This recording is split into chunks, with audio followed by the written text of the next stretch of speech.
Di antara sekian kitab itu, bersama kita saat ini ada kitab Imam Muslim, dikenal dengan Sahih Muslim. Jika Anda memasuki kitab yang ketiga, yaitu Kitabul Haid, ya, di bab yang ke-9, bab Sifatul Ghuslil Janabah, bab tentang tata cara mandi janabah.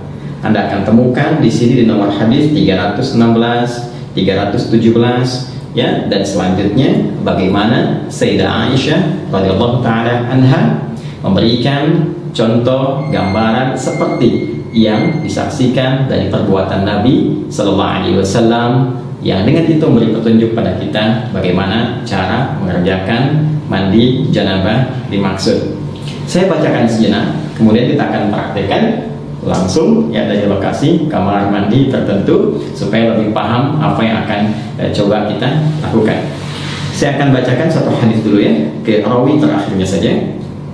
Qala an Aisyah radhiyallahu taala anha qalat, hadis ini diperoleh dari Sayyidah Aisyah ummul mukminin, semoga Allah meridai kepada beliau. Beliau menyampaikan, kana Rasulullah sallallahu alaihi wasallam, adalah Rasulullah sallallahu alaihi wasallam, idza tasala minal janabati, apabila beliau melakukan mandi janabah, mandi besar, yabda'u fayaghsilu yadayhi, maka beliau akan memulai dengan mencuci kedua telapak tangannya dulu, dibersihkan dulu telapak tangannya. Kemudian thumma yufrigu biyaminihi ala shimalihi fayaghsilu farjahu, setelah itu beliau kemudian menuangkan dengan tangan kanannya ke tangan kirinya, ya, sejumlah kadar air tertentu. Kalau bisa kita gunakan misalnya pakai gayung, ya, atau kita bisa gunakan dari keran untuk mengambil, ya, kemudian dialirkan ke tangan kiri untuk membersihkan pertama bagian kemaluannya terlebih dahulu. Setelah itu thumma yatawadda wudu'ahu lis-shalah, kemudian beliau menunaikan wudu seperti wudu untuk menunaikan salat, ya, jadi tadi membersihkan telapak tangan keduanya, menuangkan dari tangan kanan air ke bagian tangan kiri dan membasuh atau membersihkan kemaluan, kemudian berwudu seperti halnya wudu salat. Thumma ya'khudhul ma'a fayudkhilu asabi'ahu fi usulis sya'ri, kemudian beliau mengambil air, ya, lalu dengan air itu beliau menyela-nyela, ya, di bagian rambut kepalanya sehingga meresapkan air kepada bagian kepala secara merata. Lalu kita lanjutkan. Jadi mohon izin saya nggak pakai kacamata, ya, jadi saya menyesuaikan.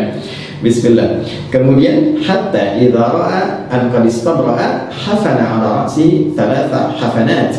Kemudian ketika beliau sudah merasakan, jadi sudah mulai merata dengan baik, ya, baru diserapkan, ya, dialirkan secara merata dengan jemarinya. Setelah itu baru kemudian dibasuhkan, ya, 3 kali basuhan disiram, ya, ke kepala itu sehingga menyerap dengan sempurna ke bagian pori-pori dan ke seluruh bagian kepalanya. Setelah itu thumma afadha 'ala sa'iri jasadihi thumma ghassala rijlaihi, lalu menyempurnakan untuk membasuh seluruh tubuhnya dari kanannya kirinya secara sempurna keseluruhannya, baru kemudian di akhir membasuh kedua kakinya. Nah, ini nanti ada yang menarik, ya, sebelum kita praktekkan teman-teman sekalian. Ini pun ada di Al-Bukhari. Di sini disebutkan nomor hadis 248, 262, juga nomor hadis 272.